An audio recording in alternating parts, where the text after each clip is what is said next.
Well,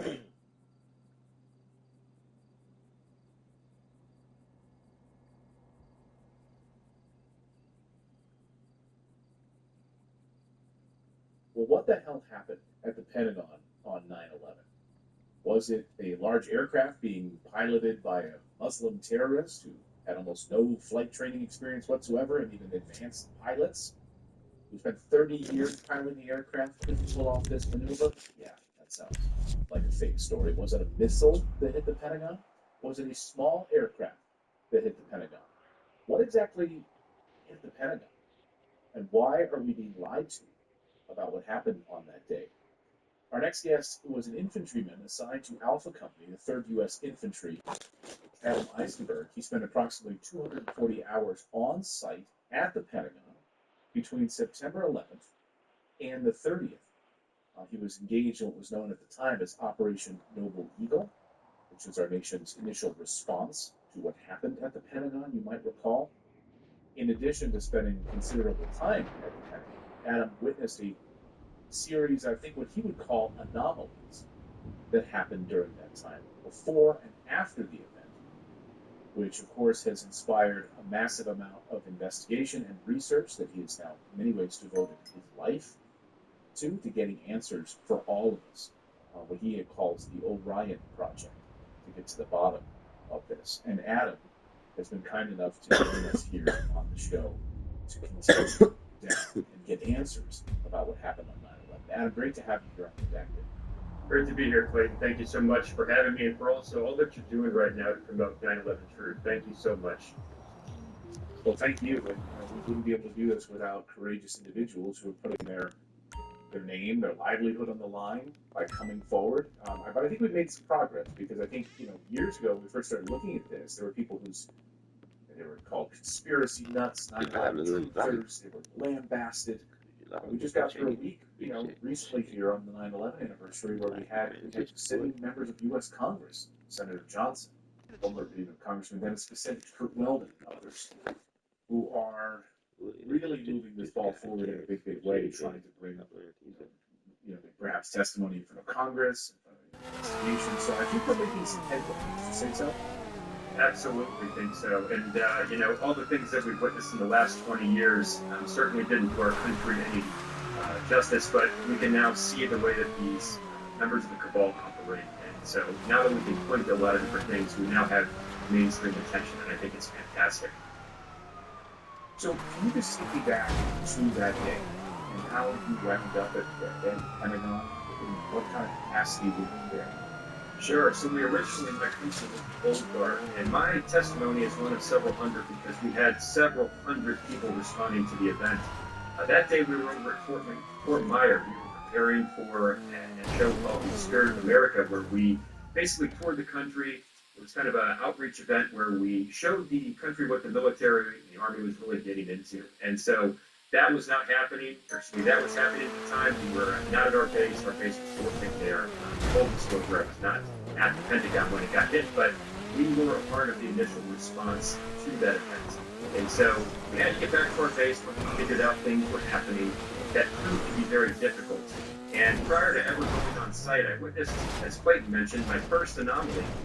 We knew that we were getting deployed to the Pentagon. We just didn't know when exactly that was going to happen on 9/11. But the first thing that made me really scratch my head was that I was ordered to go out and perform guard detail at Fort McNair. And in doing so, I basically went down to check out my M16, and I was not given any live rounds, and I wasn't given any ammunition whatsoever to do that. So I was handed a blank magazine and told, here you go out and report to guard detail. And I'm not the only person that can say that. I was able to find research testimony where others in my units, my specific company, were not given ammunition. So that's one of the first things that I So would you normally have been? Would that have been normal?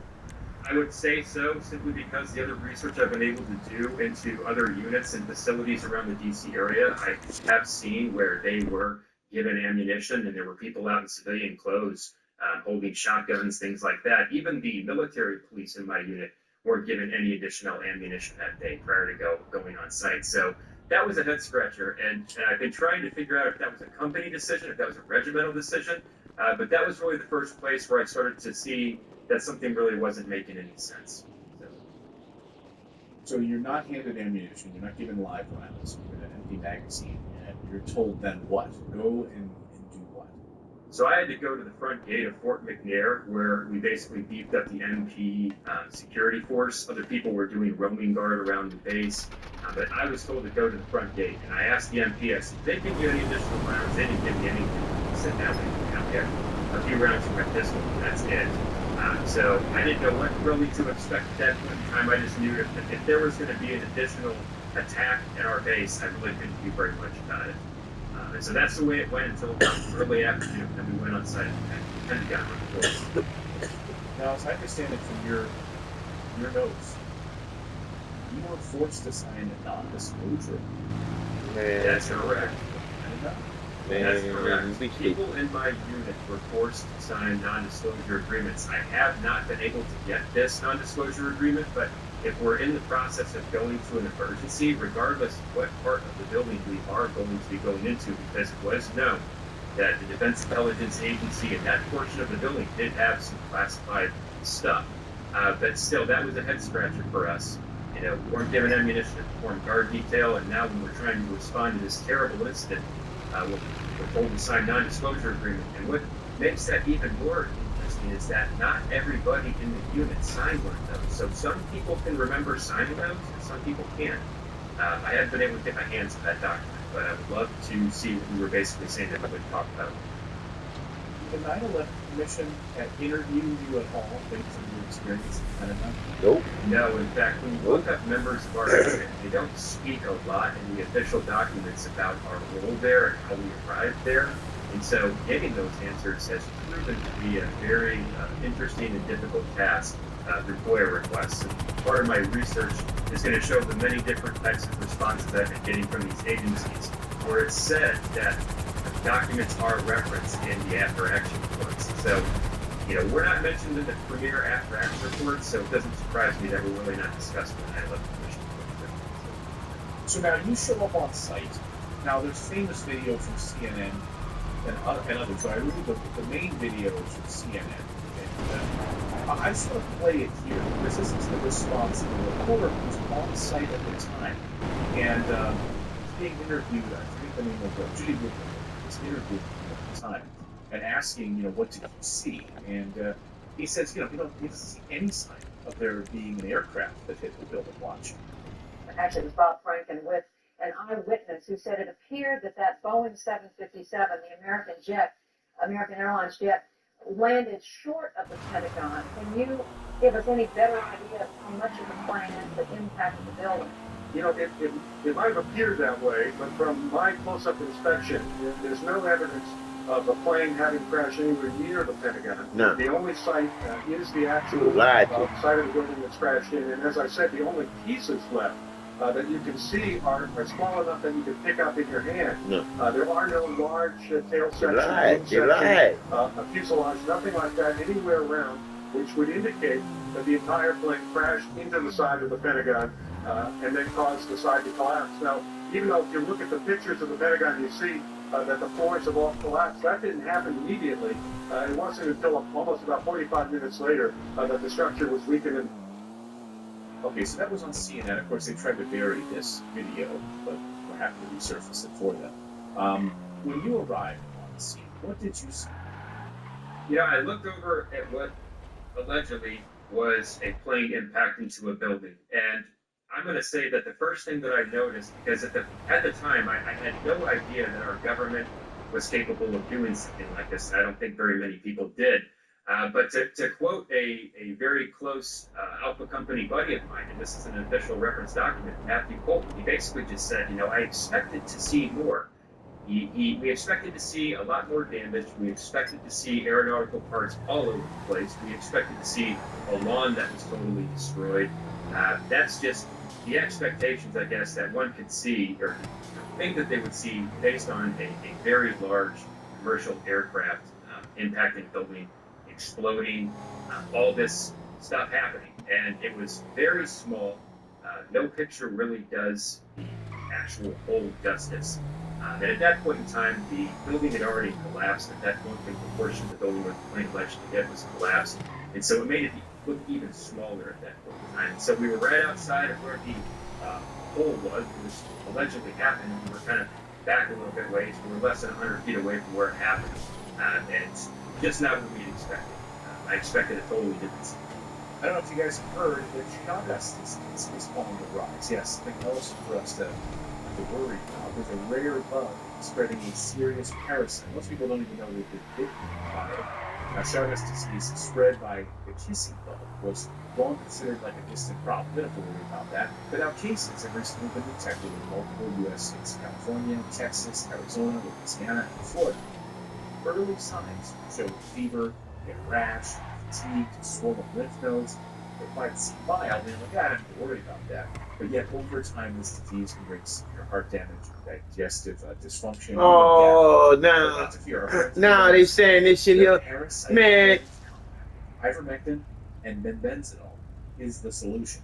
Now, ivermectin paralyzes, kills parasites. It disrupts their nervous system. Then benzidol starves them by blocking glucose absorption.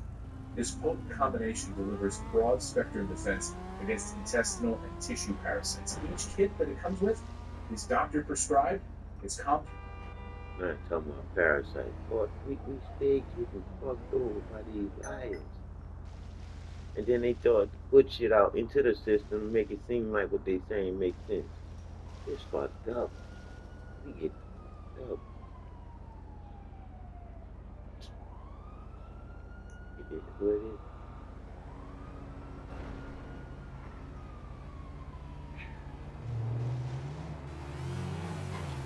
2 hours off and free shipping. Now, we should point out, I think it's important for our audience to understand this. This wasn't like you didn't know anything about airplanes, right? When you're walking up to this hole there, part of Alpha Company, you perhaps have more experience than pretty much anyone else. Like if you grab a group of 100 people and ask them to describe different parts of an airplane, I think you're going to stand out like a sore thumb because you know these things inside and out. Can you talk about your aero parts experience or aeronautical parts experience and why you knew what to look for? Sure. Well, I have to be very careful when I say this. The aeronautical parts experience came down the line. So it was kind of like fate's way of saying, you don't believe that a plane hit that building. Now we're going to give you proximity. We're going to make you an expert in these types of parts because I worked in a facility where Pratt & Whitney housed their aeronautical parts. Well, there's two types of planes that allegedly hit the building. There's two types of engines on the Boeing 757 200 series plane. One of them was Pratt & Whitney engine, the other one's a Rolls-Royce engine. So the Rolls-Royce engine was the one that was allegedly on Flight 77. But I say that because I have kind of an interesting feather in my cap. I've got that experience as a parts specialist in this facility. So I'm very familiar with how to handle parts, what they look like prior to being fabricated into engines. And I can just say without a shred of doubt that what we pulled out of that building, we pulled everything out of that building over the course of time there. We weren't pulling out airplane parts. There's absolutely no way. What were you pulling out? I would say office furniture, every single possible thing that was in that building, we absolutely pulled it out. And that's the thing. We can look to reference documents like Firefight right here. This is a document that talks about the different things that the firefighters were doing. Well, in the acknowledgement of that book, it point blank says that the first responders that were there and the people that were allegedly looking for airplane parts didn't know what they were really looking for. They would hold something up and say, airplane part? And they would say, oh yeah, airplane part. And they would put it into piles. Everything got shifted to the north parking lot where it basically was sifted through, trying to find additional evidence. And we were also a part of that as well. So we were in the building. We were in the north parking lot doing things. We were also pulling security. In the early days, we were involved with talking to the family members about the details of the things that were being found. So we were quite involved there. So maybe you can, before we go more deeply into this, maybe you can explain what is the official narrative? What are we all told? Yeah, a fucking plane hit that motherfucker Pentagon. So at the Pentagon, we're told that Flight 77 was hijacked. It hit Pentagon. and it basically was taken over not long into the flight. That these 5 radical Islamic terrorists, one of which couldn't even fly the plane that was said to, that he was flying. He wasn't capable of even really flying a Cessna or landing a Cessna. That he was able to turn around and then headed to Washington, D.C. You would think that if we were going to run a plane into the Pentagon, that we would go straight there and go down. They didn't do that. Took a nice leisurely flight around D.C., pulled a corkscrew, maneuver where he basically took this plane down thousands of feet and then flew it, precisely into this very, heavily defended building. And people don't even realize that, commercial airliners at that speed, they can't even fly that low. And so it's all a mystery. And we even know that when we look into the Dulles Airport, we can't get any positive identification that these individuals were actually in that airport on September 11th. Brenda Brown, the American Airlines ticket agent, said that she didn't see any Middle Eastern-looking men, and there's hundreds of cameras in Dulles. We only got one, and there's consensus among the 9/11 truth community that there's problems with these videos. There's 300 of them plus at Dulles, and we only get one several years down the road. There's no timestamp. There's speed issues with it, and so that's really the official narrative. That these planes were hijacked, they were flown into the Pentagon, and that ultimately, they did that because they hate us, they hate our freedoms, and I say differently. I think that it was a false flag incident that was used to invade another part of the world. No, I think 100. Well, you're speaking to the choir here, which is absolutely one of the largest false flag operations in world history. And we know the history of false flag operations, why they continue to use them, because they work. Yep. They rally us. Yep. Tie yellow ribbons around the wheels. Yep. I feel that's that common Yep. enemy. Some of them, or whatever we call rally around one particular name. Yep. Like motherfucking puppets. Suggested. Like real fucking children. Wind our ass up and send our ass out. So I'm on that. So then what about the air? Look at the families. So we've heard it was probably figuring out knowledge on this. Sort of the wife of a famous administration official on board Flight 77. That's what we were told in the Bush administration. Yeah, I know you're talking about Barbara Olson. Yes. That is exactly. Yeah, I don't really go down that rabbit hole too much, just because I don't really think it leads to very much. I do think it's kind of an interesting component of that day, but I think that when you're really picking apart that crime scene, there's other ways to really figure out where the foul play is. Yeah, that's a great question. So that flight, if it wasn't an airplane that hit it, or it wasn't Flight 77 that hit it. Where are people? Exactly, I guess we'll get to that in a moment. But Where are people? you're going through, you're pulling out office furniture. Are you Office furniture? bodies? Are you finding perfectly kept passports that didn't burn? Like, what are you finding? It's a great question.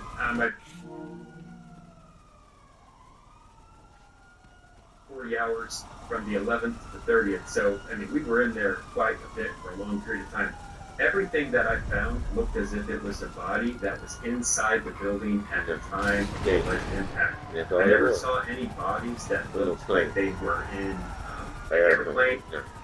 And furthermore, I challenge anybody to, in the FBI, to release the documents, the photographs of what we saw. I've asked these agencies for these things. I say to them basically, I was there. You trusted me to go in. At that time, I would like to see the crime scene documents because I want to prove that what we were basically doing was just kind of separating everything that was inside the building, and that was really it. I never saw any personal effects that looked like luggage, and I would love to say that I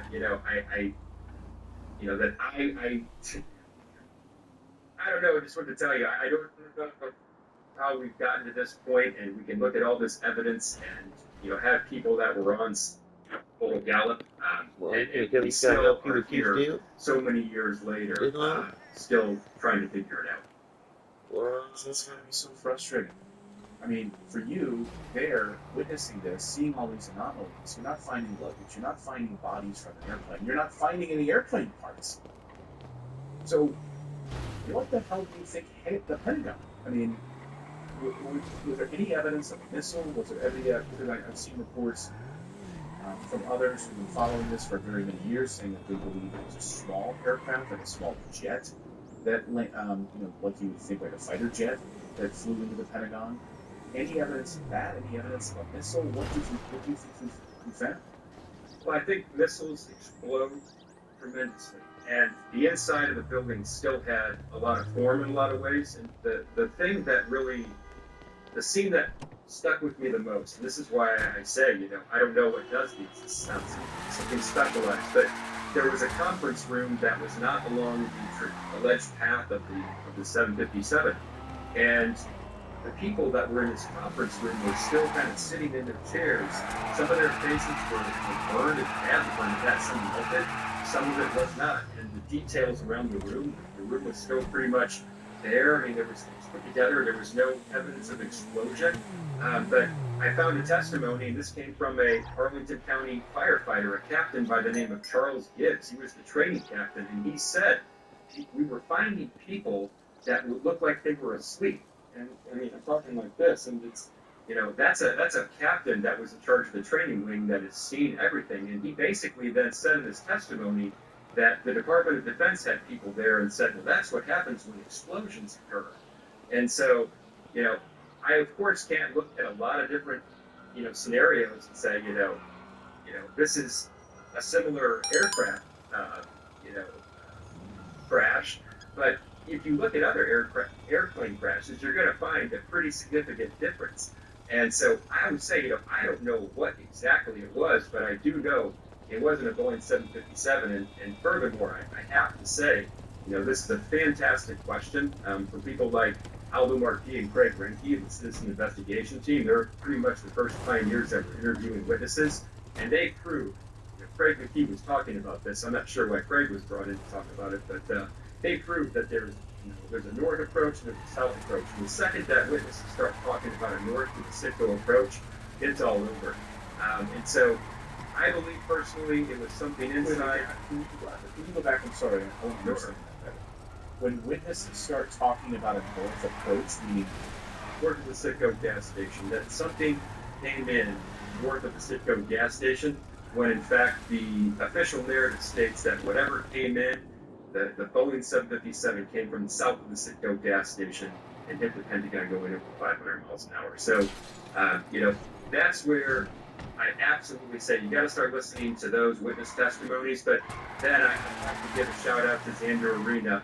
You've interviewed him before, and he was also speaking at the DC event. There's not a better technical breakdown than what he has done. He's also years ago, his research proved that what was released from the video cameras was a mathematical impossibility.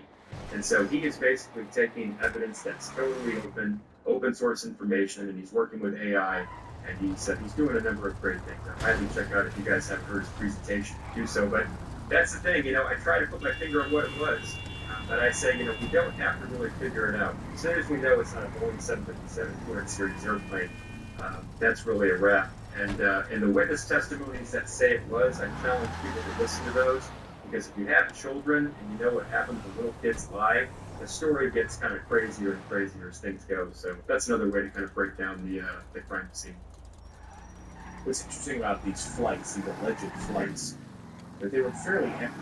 I mean, it would be weird on Monday for these flights to be that empty. It's like high-profile corridors, D.C., New York, Boston, etc., that have so few passengers on these flights. So that piece of the story really bothered me. So, Shanksville, Pennsylvania story as opposed to the Pentagon. So is there any relationship that you want to draw maybe between what was happening in Pennsylvania, Shanksville, also not finding any aircraft parts? Where is the fuselage? They suddenly miraculously find the black box, right? As investigators are going to show up and hold a press conference. It's all very convenient.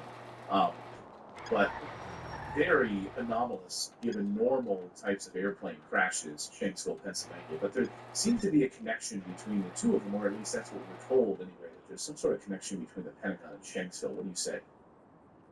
I say it's really interesting. The only connection that I make there is I look at the way that the agents were dressed when they were picking up all these parts and all this gear and all this stuff. And then I see the agents that were picking up the parts at the Pentagon, and they were totally, out there in office set ties and just put things in the bags. And so I don't know. I look at the protocol and the way that they did things there, and I scratch my head. And again, where's this airplane? They say that it hit the ground and all of a sudden just evaporated. Have a very difficult time believing that. Right. I mean, how many airplane crashes have we covered over the years in the news business? I mean, there's material, there's a debris field, there's a massive debris field, there's a fuselage, there's wings.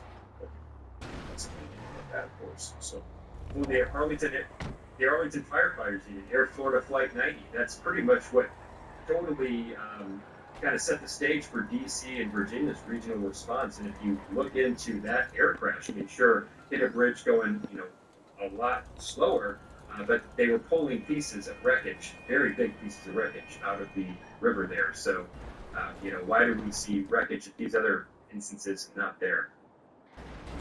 let's go back to the Pentagon. So, you're there for that length of time from September 11th through the 30th of September, continuing to pull bodies, pieces, office furniture out of there, but no aircraft parts. I mean, did you ever find any aircraft parts at all? No question. And this isn't just something where, down the road I was kind of thinking to myself, oh, maybe I'll start to pursue this.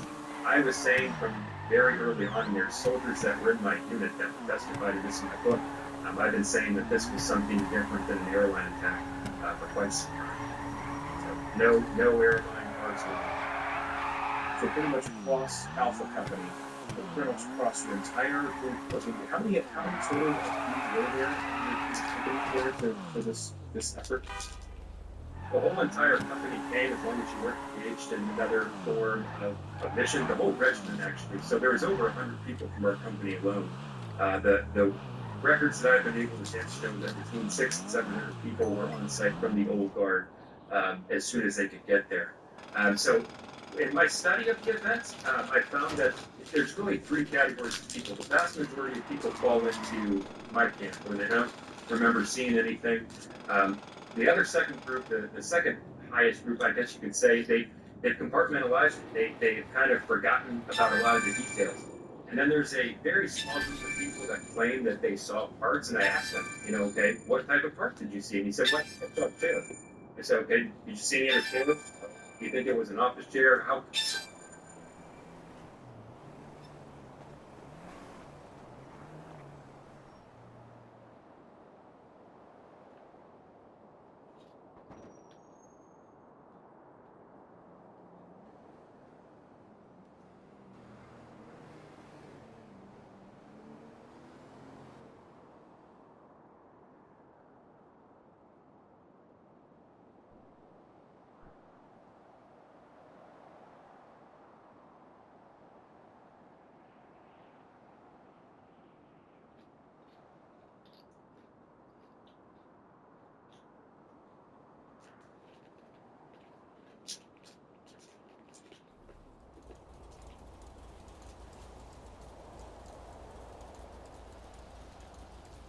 Please leave your message for.